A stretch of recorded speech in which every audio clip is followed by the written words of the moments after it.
Hello, and welcome back to another Dirty Beaker series. We're pleased to be back with you with the lovely executive producer of the Dirty Beaker, Dr. Metasabia Solomon. Dr. Metasabia Solomon will begin to ask me some questions after I go through part of what we're going to talk about today, and then we can open it up so that we can have questions from our people that listen to the Dirty Beaker series. You can send us your questions through our channels. So, yes, today the theme of our conversation is breathe again, because we've been going through some things as a people where there are some things that are trying to choke out the life of us. One is systemic racism, one is the COVID vaccine and COVID virus. Those three things are attacking our breath. And so we felt that we should bring something to the people to talk about respiration and how we can survive through this situation that we're going through today. So, in order to do that, we felt that there were some things, basic things that we can do for survival. And we know that the COVID virus is spread through aerosol, through our voice, through talking, through coughing, through sneezing, through laughing. And it's an airborne virus. And if it's an airborne virus, during the winter times, we're inside more often. When we're in school, we're inside more often. I want to talk about some things that may be able to get us back into school and to prevent having COVID spread within your homes. So the first thing I'd like to talk about is is the portable air filtration system. The portable air filtration systems are things that you can add to your homes, into your rooms, to recirculate the air within your rooms. It's very important to recirculate the air. What I mean by that is that when air is inside of your house and you're spreading the virus or any sort of infectious disease that is spread through aerosol source of spreading, you will begin to need to recirculate your air. And in recirculating your air, you should have recirculation 6 times per hour. That's the best scenario for having air recirculate inside of your house. But most of the time, we have air circulating 1 time per hour, and that's very bad. So that allows for aerosols to get inside your lungs. So if you have a portable air freshener or air filtration system, it allows the circulation to go through your home more often, and you can prevent or reduce your chances of contracting the virus if someone comes into your home with it. The other issue is that you have to have a HEPA filter. The HEPA filtration system, and you can look it up on the Harvard Healthy Buildings website. You can look at that. It's very important because it shows you what HEPA filters are and what types of HEPA filters you need within your home.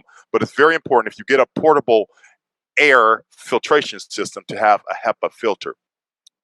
The issue that I'd like to talk about also is humidity. Humidity is another item that is very important with the COVID virus as well, because humidity allows for distraction, or it disturbs the virus ability to go as far as it wants to go or remain circulating in the air as long as it needs to circulate in order to infect other people. It's like as if you had the dirty beaker and you had some dust and you blow it, and if you had rain coming down as you blow it, it would stop the spread of that dust coming from the dirty beaker. It's the same with the COVID virus. If you sneeze, if you cough, and you have humidity in the air and you're talking, the humidity weighs down the particles that are leaving from your breath, the particles that are leaving from your mouth. And the humidity weighs down the virus, so the virus drops to the ground. It doesn't spread as readily. Most places, and we're finding in research that places above the 30th parallel, or places within the equator and the Tropic of Cancer, have higher temperatures and more humidity. And if humidity is between 40 to 60%, you have less of a chance of contracting the virus. And that's what's happening in some of the tropical regions of the world, as you can see. And as you can see in the wintertime, where the humidity is much less, the virus has a chance to reduce its size, and it can move with more speed through less humidity. It can dry out the capsule around it so that it can spread and it becomes lighter. The other issue that we need to address is that the mucociliary of your lungs are more readily able to excrete or escalate out any sort of particles that are within your lungs, so that the mucociliary are little ciliaries inside your lungs. They're on top of your cells, and they take out any particles that are in your lungs, and they bring them up through your throat, and you swallow them, and then your stomach acid takes care of them. Your stomach acid is somewhere between hydrochloric acid, somewhere between 1 and 2 pH, and it can burn it off, and you'll be healthy. So that's what happens with the mucociliary. The mucociliary works much better in humid conditions between 40 and 60.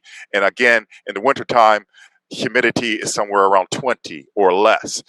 So it's very important so that you have a humidifier. And at some point, we'll raise up our slide on humidifiers to show you the types of humidifiers you may want to bring into your homes, because that helps to prevent yourself from contracting COVID as well. The other item is the MERV filtration system. MERV stands for Minimum Efficiency Reporting Value, and that you have in all of our homes. We have these filtrations in our ventilation systems for our air conditioning systems. It's very important that you clean those on a monthly or bi-monthly basis, and that they are MERV 13, because that helps you recirculate particles in the air and make sure that the amount of circulations of free air into your home is at the level that would reduce your chances of contracting COVID virus. Okay, so we talked about mucociliary. We also want to talk about some of the preventive measures as far as things that you have in your home. If you think that someone may have COVID, or if you want some people to visit you, you can check, and you could have your non-touch thermometer, the same as they use in hospitals. You can buy these. They're not very expensive. Non-touch thermometers where you can just read it and you find out whether a person has a fever, because the number one symptom of COVID is fever. Almost 90%, not almost, 90% of anybody that ever contracts COVID has a fever. So that's the number one symptom. So it's one way you can check. The other thing, if you think that someone may be coming down with COVID, is that you can check with a pulse oximeter. This is a pulse oximeter. You can put it on a finger, and it checks whether your oxygen, your O2 sat levels are between 90 and above. If it's anywhere between 90 and below, then you probably have some issues with the oxygen saturation within your body, and something may be going wrong. One thing that Dr. Solomon clued me into was also that due to melanin, sometimes the pulse oximeter can be thrown off. So it's very important for you to know what your baseline oxygen levels are. So once you buy one of these, even if you're feeling healthy, you find out what your baseline is, what it is originally, so that you know if it starts off at 90, then you know if it reduces down to 80 or 85, then you know something is going on. The other issue with the pulse oximeter is that with these fingernail polish, it picks up refraction of color and light. And if you have on fingernail polish, you can throw it off. So if you tested your baseline, you want to make sure that if you tested your baseline without fingernail polish, you definitely don't want to put fingernail polish on when you're testing it and you think something's going wrong with you. You want to not do this with fingernail polish on. All right, so that's the issue with pulse oximeter. We will also talk about, some of the things that I always talk about, which is zinc. Zinc is very important, and we'll go into why, because zinc has the ability to shut down RNA-dependent RNA polymerase, and that's what the COVID virus needs in order to replicate inside our cells. Zinc is able to interfere with that. It's documented evidence that it can. The only problem with zinc is that it cannot enter the cell. It's free floats, but it can't enter the cell unless it has an ionophore. Ionophore is like a pore within a cell that allows for something to enter it. Quercetin is something I always talk about too. You can buy quercetin at the grocery store or at mostly a health food store, not at a routine grocery store. Quercetin is a natural molecule that allows for zinc to enter your cells, and in order for zinc to enter your cells, it can destroy the RNA-dependent polymerase that can be helpful in destroying the COVID virus. You may be interesting to know that remdesivir, the compound, I think that Gilead, it's actually Regeneron that makes it. That compound utilizes the RNA-dependent RNA polymerase, and it works to disrupt it so that it doesn't work. So zinc does the same thing. Again, zinc is not a cure, but certainly if you have zinc within your body, it does give you some protective benefit. I also mentioned N-acetylcysteine. N-acetylcysteine is abbreviated as NAC. It's very important because COVID has a way of presenting superoxidized states within your blood vessels, and a superoxidized state within your blood vessel makes it possible for you to have clots. It makes it possible for you to have inflammation within your blood. Patients where people are dying from strokes, heart attacks, and a lot of vascular problems. COVID is actually a vascular disease once it comes in the respiratory way. So NAC has or reduce the oxidized state to turn oxidation, the superoxidized state, into water or to oxygen, which is a healthier state for you. NAC is very good for that. The interesting thing about NAC also is that in order to reduce the superoxidized state, you need zinc. And so zinc is helpful with enzyme that we have in our bodies called superoxide dismutase, and zinc is a component of is a cofactor for superoxidized dismutase. So it's important to get zinc into your diet along with copper and manganese, but those aren't as pivotal in COVID. You have enough copper and manganese typically. One other thing that I want to talk about is sleep.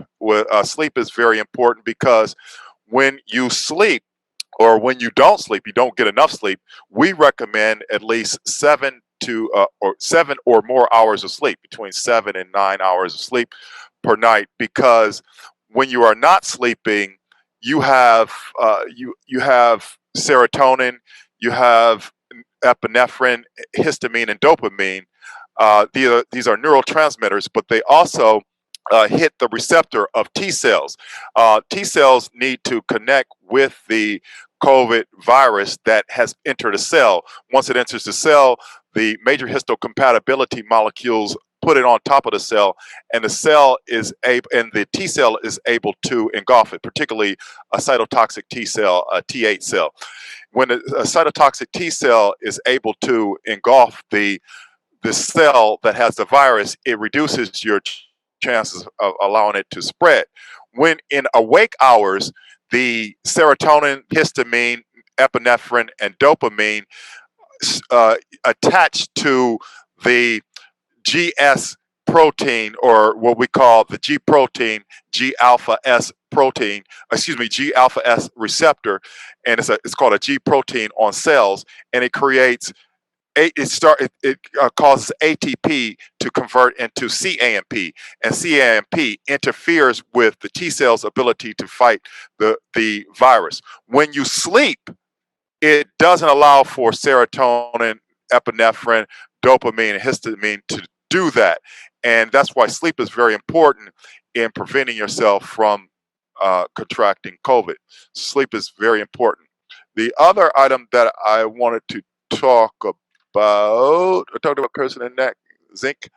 I think I've gone through the list. So I think Black cumin, that you have some questions. the black cumin, black seed.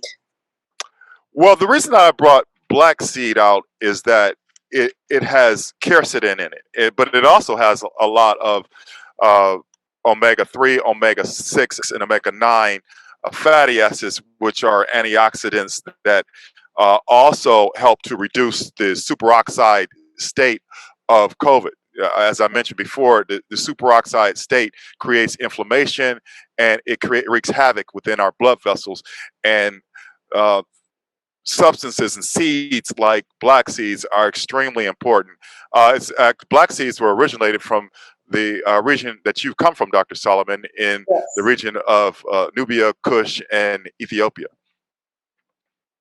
Yes. So yes, that's yes. I grew up eating it in every food, especially in any baking food, bread, everything. Okay, so today's topic, I guess, is how we can breathe against survival pack in the age of COVID.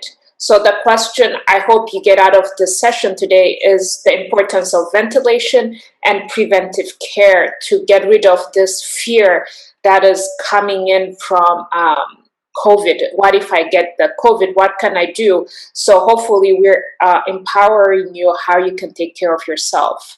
So what are some of the precautions we can take at home once we have tested positive for the coronavirus? So can you give us like a sentence or two for this question that we have from our members, our viewers? Yes, so we felt that it was important to bring out few things. One is that you want to make sure that you know the temperature of the person, because we know that the number one symptom of COVID is a fever. So you want to use the non-touch thermometer in order to figure that out. And you want to have on a mask when you do that, and you want to have your hands covered. You want to keep things wiped down all the time with bleach and disinfectants. But the other thing that you want to do is to isolate the person in your home with in a particular room, and you want for your air to be clean and recirculating. It's very important for air to recirculate. Like I mentioned before, the best scenario is to have 6 air changes, complete air changes, meaning all the air from before leaves out and more air comes in. 6 complete air changes per hour. Most homes only have one time per hour, and so you should open your windows. If it's too cold, can't open your windows. I brought out portable this portable air filter. And portable air filters are very important because portable air filters, if they have a HEPA inside of them, uh, HEPA is a filtration system. If it has HEPA inside of it, it allows for, oh, thank you for bringing that HEPA filter up. Yeah. It allows to capture 99.97% of all particles that are greater than zero point 0.0 micrometers. That is okay. And why that is important is that, as I mentioned before, COVID is aerosolized by talking, laughing, sneezing, coughing, and or singing. If it happens, the particles within the air itself, and the particles from your mouth, your saliva, travel. The COVID virus travels on those particles, and those particles can be caught in the HEPA filter. The HEPA filter does not actually capture a virus particle itself, because the virus particle is pretty small. The viral particle is the COVID virus is about 70 to 90 nanometers, which is about 0.09 micrometers.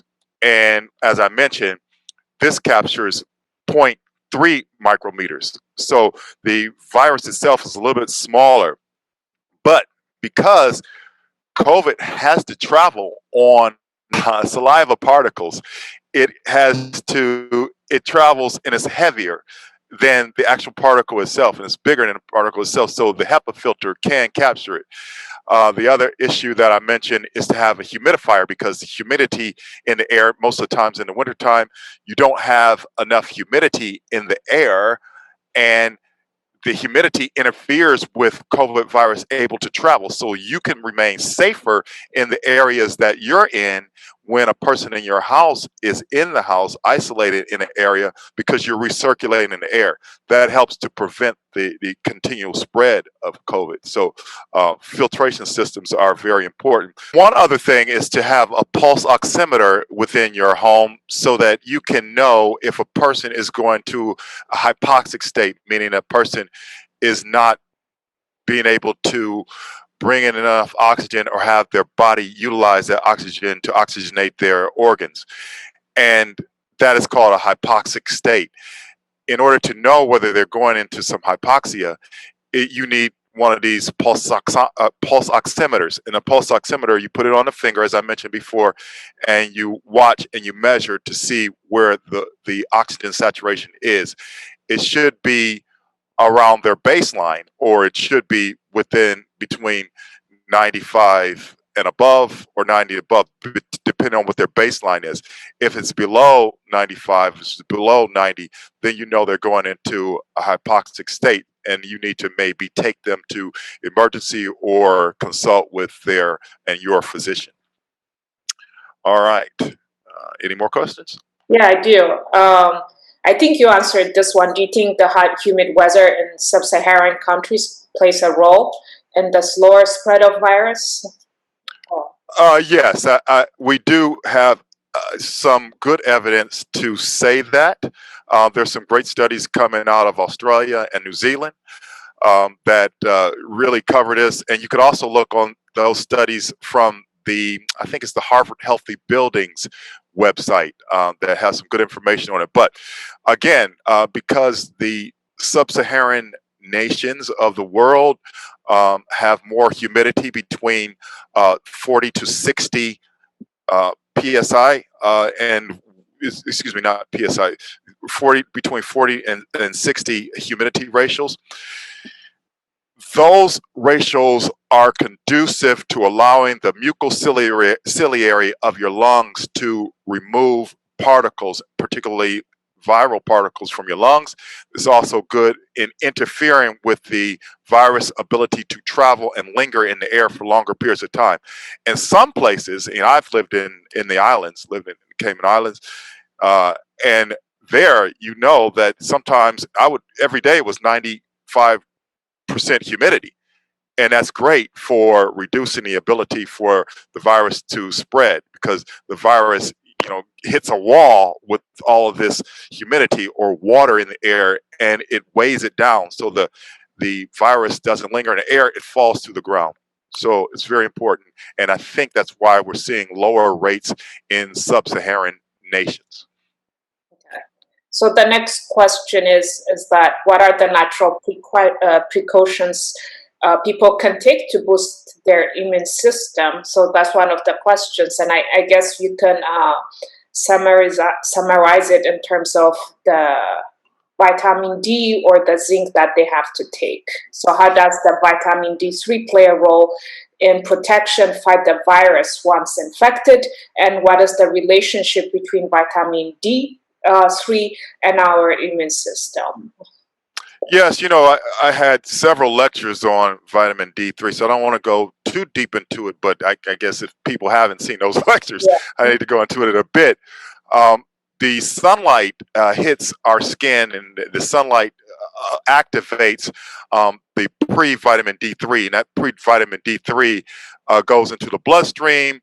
It goes to the liver, where it's converted to 25 hydroxy D3. Once it goes from the liver, it goes to the T cells and B cells, but it also goes to the kidneys. And when the 25 hydroxy D3 goes to the T cells, that becomes a hormone, and that hormone creates the ability to have T cells project and put out more of the how should I say, antigen presenting cells that it needs to put out. It activates transcription factors so that your T cells are able to rapidly develop and grow again so that it can fight off disease. It also goes to the kidney. The 25 hydroxy D3 goes to the kidney that builds up your calcium levels for your bones and regenerating bone absorption and resorption. So it's good in that sense. Vitamin D3, I'll thank you for bringing up that slide.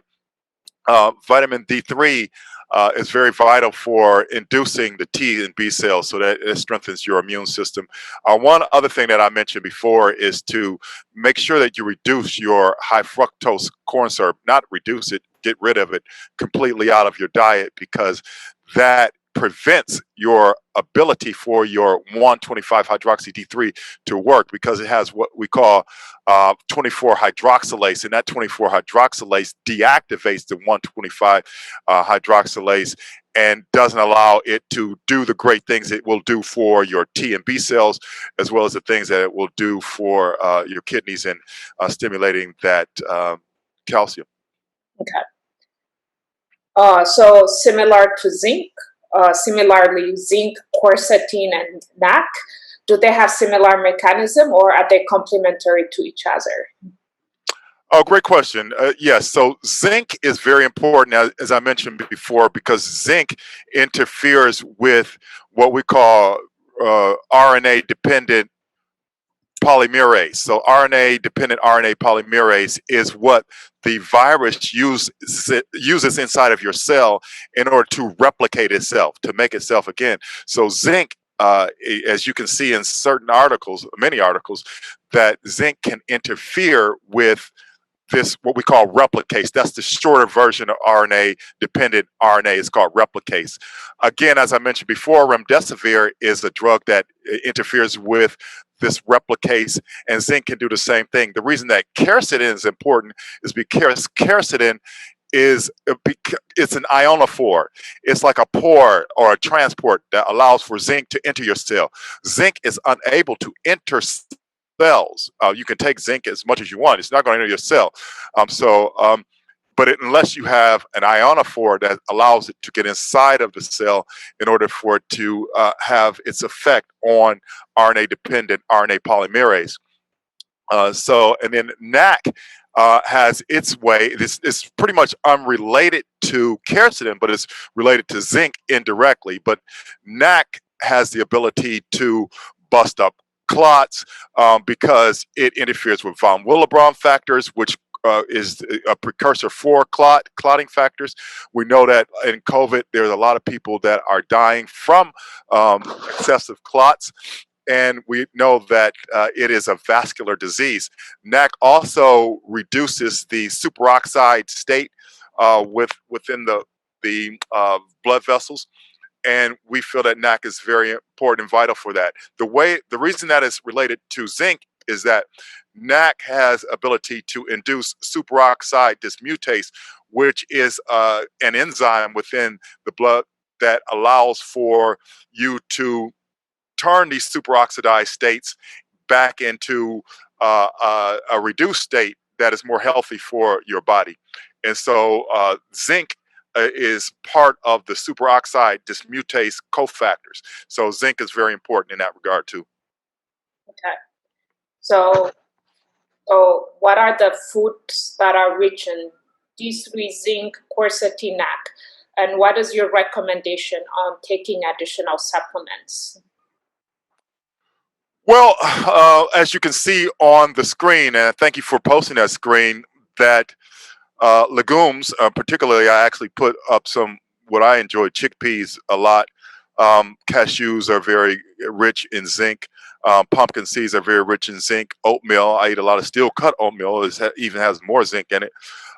Then we also have some chia seeds here and black seeds. And then at the bottom, we have lentil, because lentil is very great for supplies of zinc. So thank you for that question. And for quercetin, oh, thank you. For quercetin, so very dark berries and very dark fruits and vegetables are good sources of quercetin. Also, capers are very good for quercetin, red onions, green tea, black tea, mangoes, cherries, and like I said, those dark vegetables, And, dark fruits and vegetables. okay, how about supplements?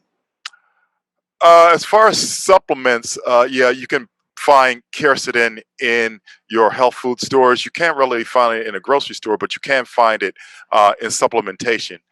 With zinc, you can find it in most grocery stores. You probably want to take maybe about 500 milligrams. Now, as I mentioned, zinc cannot enter your cell without an ionophore. It is not a cure, but certainly if it's not in your system, is not going to be able to be utilized for anything. And certainly it is utilized that we know for superoxide dismutase. That is a known fact.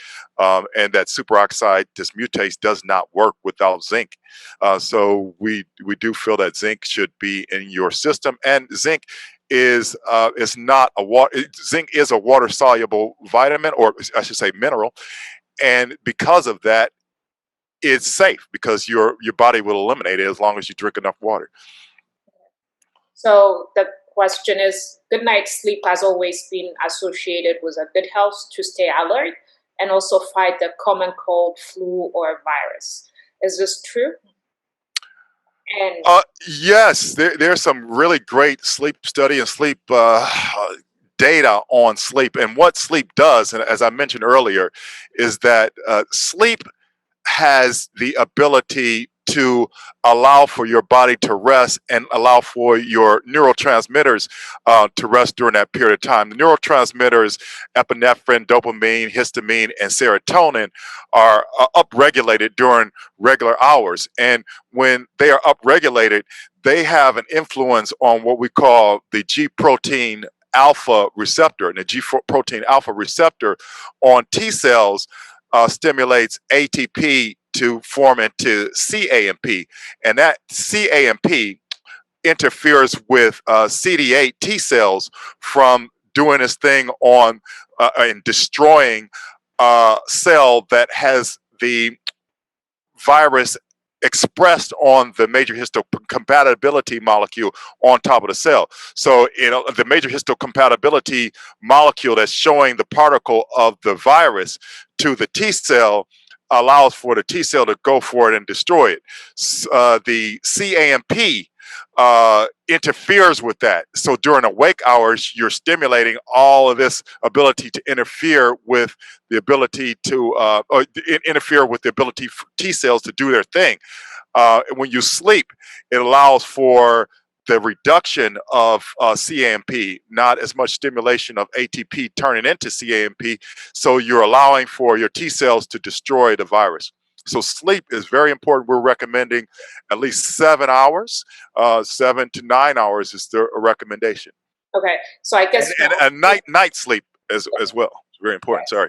yeah, so that answers also the relationship between sleep and the immune system, that what you just described. Oh yes, thank you. So also, what if people suffer from sleeping? They have insomnia. Is there any natural remedies you recommend? What should they do? Okay, that's a very good question. So there's some natural things that you can do. One is to not look at screens 1 hour before you go to bed. Or one is to remove screens from your room before you go to bed. One is to reduce the temperature. As we learned in medical school, that if you reduce the temperature in a room, it allows for you to reduce your body temperature, which makes you more sleepy. It allows for the serotonin to balance itself out and make you sleepy.